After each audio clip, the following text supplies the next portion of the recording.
La piel y sus historias, las formas de habitar el mundo y las relaciones de los sujetos con su entorno, se entremezclan con los libros, la filosofía, las artes y la academia para formar creativamente una nueva forma de entender la sociedad. Esto ocurrió en la Medellín del siglo XIX y la construcción del primer gran proyecto educativo para la ciudad, levantado entre tantas manos y en la que hoy llamamos Plazuela San Ignacio. Es así como la educación, las ideas, el debate, la conversa, los argumentos y la filosofía llegan a Medellín por nuestro distrito. Bienvenidos a De Vuelta por San Ignacio. Hoy nos acompaña Óscar Roldán y esta es la historia del primer gran proyecto educativo de Medellín.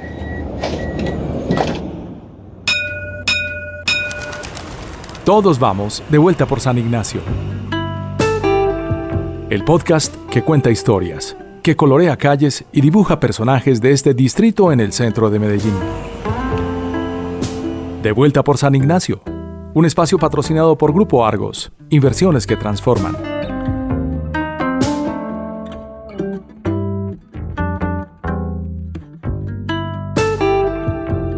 Hola, mi nombre es Ana María Muñoz y esto es De Vuelta por San Ignacio. El distrito San Ignacio es una joya en el centro de Medellín, un tesoro, y en ese tesoro hay una cantidad de espacios que nos inspiran y nos hacen soñar. Entre ellos está una venerable anciana, como ha sido llamada, una abuela y madre de muchos, que es la Universidad de Antioquia. Bienvenido, hoy se encuentra con nosotros Óscar Roldán. Él es curador, crítico de arte y cultura, miembro de la AICA, International Association of Art Critics, es un estamento de la UNESCO, maestro en artes plásticas y politólogo de la Universidad de Antioquia. Óscar actualmente dirige el Museo Universitario y es jefe de la División de Cultura y Patrimonio de la Universidad de Antioquia. Bienvenido, Óscar, a esta vuelta por San Ignacio. Para empezar, queríamos que nos seducieras un poco con la historia de los orígenes de la universidad. ¿Cómo fue ese momento en que la universidad empezó a darse en la ciudad de Medellín? Hola Ana, qué rico estar por acá en esta vuelta con ustedes. Me alegra mucho que puedan estar escuchando estas voces mientras caminan en el centro de la ciudad y por San Ignacio. En efecto, la Universidad de Antioquia se remonta, yo diría que al siglo XVIII, en el periodo colonial de nuestra región, siendo Santa Fe de Antioquia la capital. La ciudad de Medellín empezó a crecer de una manera muy especial porque tenía todas las condiciones. No por nada se habían asentado aquí poblaciones humanas con muchos años de antigüedad antes de que llegaran los españoles. Estuvieron aquí los aburráes y estas condiciones de este valle con aguas cristalinas que bajaban de las montañas, tanto de la culata de Aná como de la Iguaná, hicieron de este valle un lugar propicio. Imaginemos si cuando bajamos por Matasano o bajamos por Las Palmas vemos esto como tan lindo, lleno de luces y casitas. Ustedes imaginan bajando en mula, viniendo de Santa Fe de Antioquia por el lado de Boquerón, viendo este valle. Esto debió haber sido espectacular. Entonces, esta ciudad empezó a ser un cruce de caminos muy importante. Un cruce de caminos que estaba claramente en un punto privilegiado donde se encontraban esos caminantes y esos arrieros que iban con cargas y iban con muchas cosas a negociar al centro del país, a Bogotá, o al sur del país, pues o ya de la Gran Colombia, porque no hablábamos de país, estamos todavía en el virreinato, Popayán, al sur, obviamente a Ecuador, que se llegaba también por esos caminos a Quito, o se llegaba al Pacífico, y del Pacífico se embarcaban hasta un punto muy importante de las Américas, que era la costa peruana de Lima.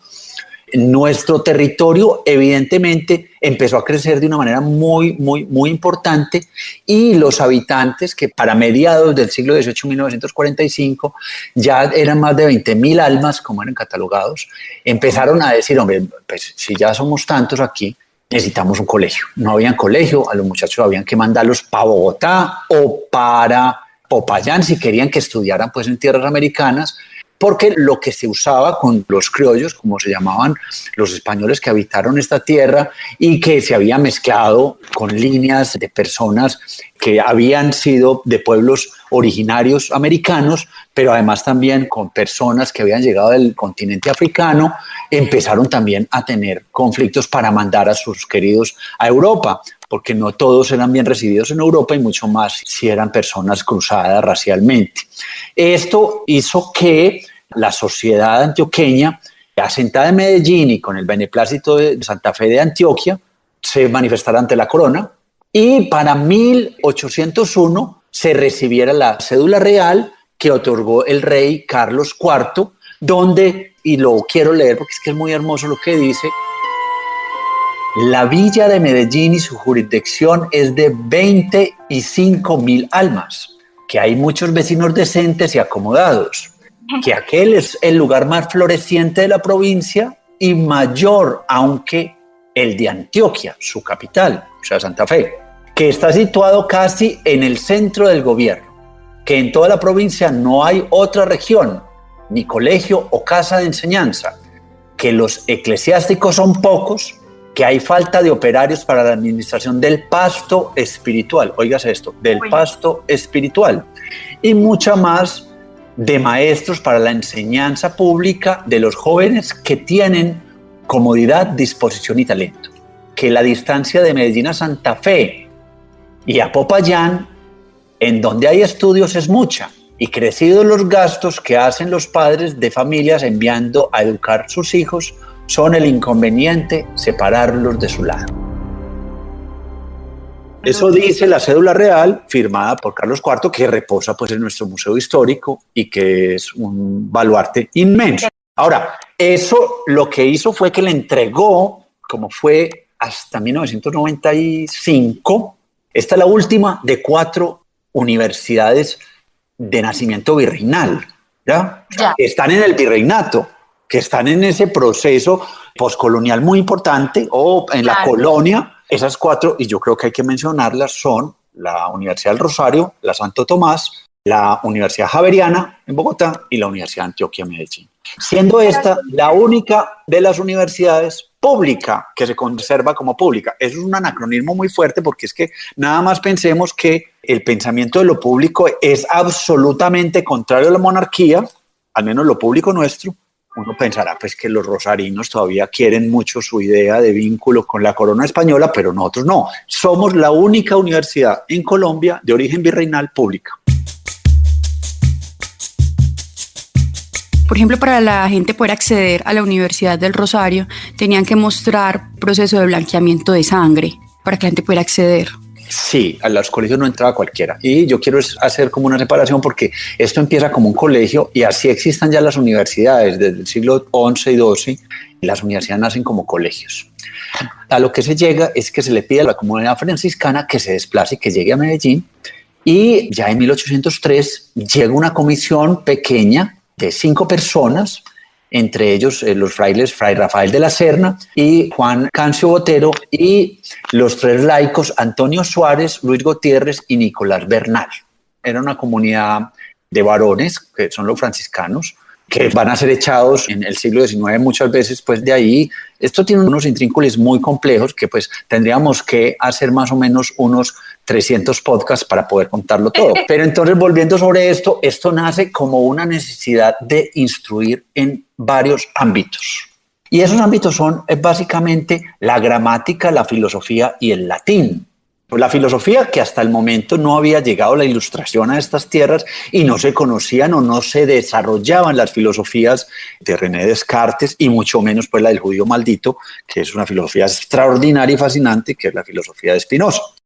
O sea que la filosofía que nos enseñaban era la católica, por decir así. No, es que toda la filosofía habla de Dios hasta el siglo XVII y de hecho va a seguir hablando de Dios. Entonces, ¿qué se ve? O sea, se ven los griegos, pero todos los griegos van a ser matizados por Santo Tomás, van a ser matizados por esos Juan Ángeles de la Cruz, o sea, por todos los pensadores de la Edad Media, y esto va a estar evidentemente atravesado por todo el pensamiento católico, apostólico y romano. Hasta el momento no hay un viso en América de protestantismo. Las Américas Latinas, sabemos que claramente en Norteamérica llegan sajones y llegan otros credos y llegan anglicanos. Enrique VIII, que es una iglesia que simplemente lo que hizo fue anular el Papa y entronizar a la figura del rey como la figura ecuménica por excelencia, para que el señor se pudiera casar, pues que dejara a Juana y se casara con la otra y todo lo que ya sabemos, pues como que tienen guerra todavía las Irlandas del Norte y del Sur y todo lo demás. Entonces tú estabas hablando que eran 3 materias básicamente y que se instaló fue como primero un colegio, ¿cierto? Sí, y no nace en lo que hoy es la Plazuela, sino en el Parque Berrío. Ahora, se necesitó un billete, una platica. La corona española lo único que hizo aquí fue enviar controles y sacar dinero. Aquí no llegó plata para ninguna inversión que no fuera máquinas para moler piedra y para sacar mejoramiento en el oro. Llegaron algunas almas que no eran católicas, como por ejemplo las almas británicas, que venían pues con otros credos, como por ejemplo la familia Moore y ese tipo de cosas. Y ellos venían era a hacer unos alistamientos técnicos de la minería, porque lo que era importante era seguir sacando plata y platino y demás, lo que hoy seguimos haciendo de una manera distinta, porque no hemos aprendido a hacer otra cosa que no sea sacar commodities, es decir, esas materias primas. Entonces, las gentes de bien de esta parroquia se juntan y reúnen la cifra de 24.520 pesos. Y con eso dicen, bueno, vamos a construir esto. Hay una tierra que entregan unas personas, o más bien el Cabildo de Medellín le compra a dos familias, la familia de Manuel Yepes y de Manuel María Hernández, en un terreno donde hoy está la Universidad de Antioquia. La Universidad de Antioquia nace entonces como este colegio, que es un colegio que tiene una iglesia, es decir, hay una manzana completa que hoy habita lo que llamamos el claustro de San Ignacio, que ocupa con fama la iglesia de San Ignacio, que es hermosa, es extraordinaria, tiene dejes barrocos, no es estrictamente una iglesia barroca, pero el barroco hay que aclararle una cosa muy linda, y es que es la contrarreforma de la iglesia católica. Después de Lutero, la iglesia católica lanza, para ponerlo en palabras de hoy, ojalá no me descomulguen, lanza como una suerte de embestida propagandística y llena las iglesias de oro y de recovecos y de cosas, es decir, haga de cuenta como si hubieran contratado publicistas de la época, y reforman la estética. Y esa reforma de la estética da el origen al barroco, que es el horror vacui, que llaman, es decir, el miedo al vacío, horror vacui, eso es latín. Yo no estudié en esa escuela, pero algunas palabritas le van quedando a uno de estudiar arte y todo eso. Y además, el colegio, que es donde hoy está el edificio que llamamos Paraninfo, que también hay que aclarar que el Paraninfo es el aula máxima. Es decir, cuando uno entra al edificio del Paraninfo, el edificio de San Ignacio de la universidad, tiene que subir al segundo piso para poder realmente estar dentro del Paraninfo. Estamos de vuelta por San Ignacio, nuestro distrito patrimonial, cultural y educativo. Uno ve las fotos iniciales de este lugar y es muy diferente. Se parecen a las casas como de Popayán, así como blancas, lisas, con ventanas sencillas. Y yo me pregunto, ¿qué pasó? De esas primeras fotos que uno ve como unas arquitecturas muy básicas, así como las de Popayán o Santa Fe de Antioquia, a los monumentos que hoy vemos en ese conjunto arquitectónico con columnas, curvas, grandes arcos. ¿Cambió esa arquitectura o cómo fue ese tránsito de un edificio al otro? Parece que tuviera como diferentes pieles. Es que no puede haber un colegio sin iglesia en la concepción virreinal en esa época. Es decir, vos que sos arquitecta, sabes que la construcción de nuestras ciudades obedece a una variante de un diseño español que juega con dos lógicas que son el cardo y el documano, ¿cierto? La carrera y la calle. Y todas conducen al centro. Y el centro es una plaza donde están los tres grandes poderes, ¿cierto? Pero el gran poder es el poder celestial, es la iglesia. Entonces, cualquier proyecto que se haga tiene que partir de una iglesia. Y mucho más si es un colegio, porque es que lo que vamos a hacer es educar las almas o darle pasto celestial a las almas. Es decir, sería un sacrilegio pensar en que se va a poner primero pues una primera piedra en las habitaciones de los monjes. Eso sería una cosa proscrita. Entonces se pone aquí precisamente en la entrada, pero claro que hay al menos un levantamiento de tierras, y ese levantamiento de tierras implica un ejercicio de preparación y movimiento como tal. Se toma más o menos los polígonos que va a ocupar cada volumen y hay un trazado. Eso es lo que se conserva. Hay unos dibujos que claramente se respetan, pero por ejemplo, el edificio del colegio solo contemplaba un claustro. ¿Ya? El primer claustro entrando desde la plaza de San Ignacio hacia adentro. El segundo claustro y el tercero, que hay otros dos, fue a posteriori, que era donde estaban las huertas de Pancoger y donde estaban los espacios de recreo y donde tenían a los marranos y las gallinas. Porque es que así como nos lo muestran las películas británicas de que en el siglo XIX todo era un asco, y claro, es que aquí la concepción de salubridad llega en el siglo XX, y pues si llega es de la mano pues de los salubristas. Nosotros somos la ciudad más preparada en salubridad en Colombia, y llega obviamente también con la Universidad de Antioquia.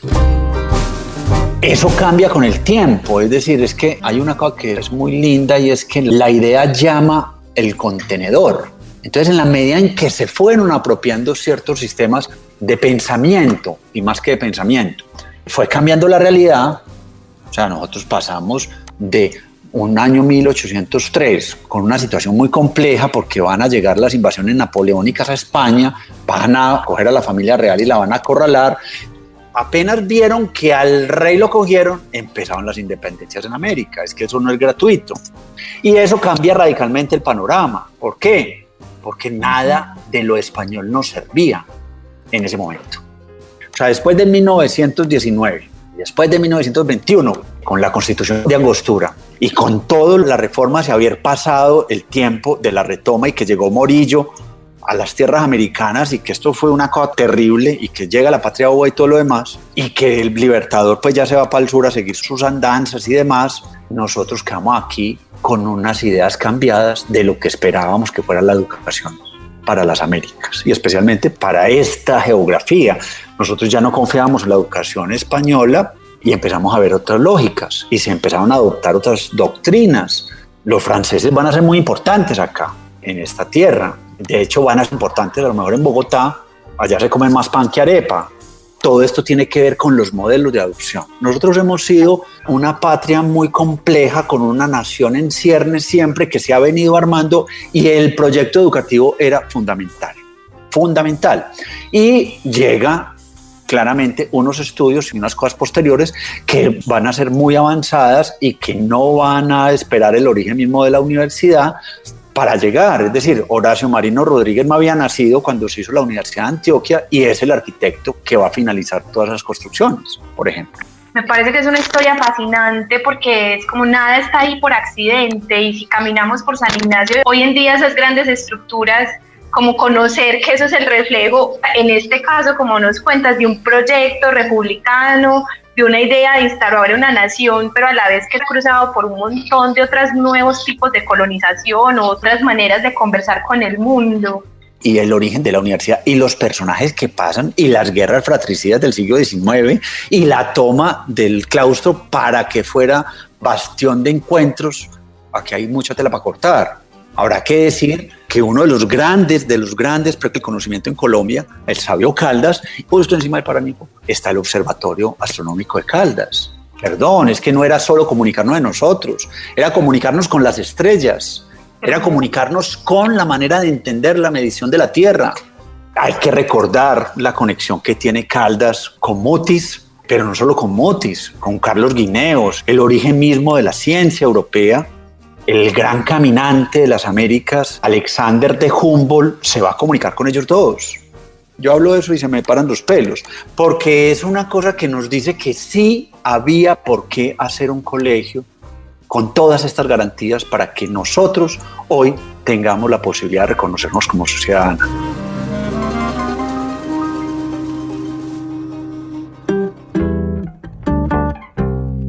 Óscar, no, pues con esta imagen hermosa de un hombre sentado en un pequeño lugar, viendo las estrellas e inspirando un gran proyecto de país, nos quedamos hoy. Queremos agradecer por la escucha, por la caminada, no solo geográfica, sino en el tiempo, por San Ignacio, y los invitamos entonces a seguir este programa en el que vamos a seguir conversando sobre la plazuela, la universidad, el claustro, los teatros y todas esas memorias hermosas que nos inspiran del distrito. Yo quería realmente salirme con la mía. Ustedes me invitaron a una conversación para hablar del origen del conocimiento en este espacio, pero esto no es más que un abrebocas, porque no he sido tampoco ni siquiera muy académico o muy estricto, pues contarlo, porque también espero que esto lo oiga mi mamá y mi tía y mis sobrinos y demás. Entonces sí creería que valdría la pena que conozcamos estas historias, y con mucho gusto me pondré a armar como cositas contigo, obviamente con Viviana, nuestro equipo tan fascinante de trabajo obviamente a todos los gestores, a Confama, Fundación Argos, a ProAntioquia y a la universidad y a todos los que se han sumado por empezar a caminar de vuelta a estas cuadras de cardos y documanos donde empezó a correr una alegría infinita que todavía sentimos hoy. Además les cuento una cosa maravillosa, uno debe escuchar caminando. Eso es una práctica de un grupo de pensadores griegos que decían que para pensar hay que caminar. Y tiene mucho sentido porque cuando tú caminas estás oxigenando tu cuerpo. Entonces celebro este podcast que nos invita a caminar la ciudad y volvernos a encontrar con ella un poco a la manera de los situacionistas franceses, a Guy Debord y todo ese pensamiento fascinante, rizomático, que habla de que hay que ver distinto la realidad. Nos queda muy claro que con 24.500 pesos comenzó a construirse un colegio, una iglesia y un convento el 2 de agosto de 1803, ¿cierto? Entonces les agradecemos muchísimo. Gracias también a todos ustedes que nos acompañaron en este tercer episodio de Vuelta por San Ignacio. Los invitamos nuevamente a que lo compartan, a que lo escuchen en Spotify, en Apple Podcast y en YouTube, y que nos sigan en nuestras redes sociales buscándonos como Distrito San Ignacio. Nos vemos en una próxima.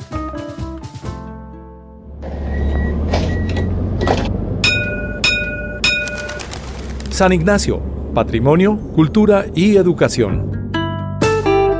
Un proyecto impulsado por Grupo Argos, Confama, ProAntioquia, Universidad de Antioquia y Alcaldía de Medellín. De vuelta muy pronto.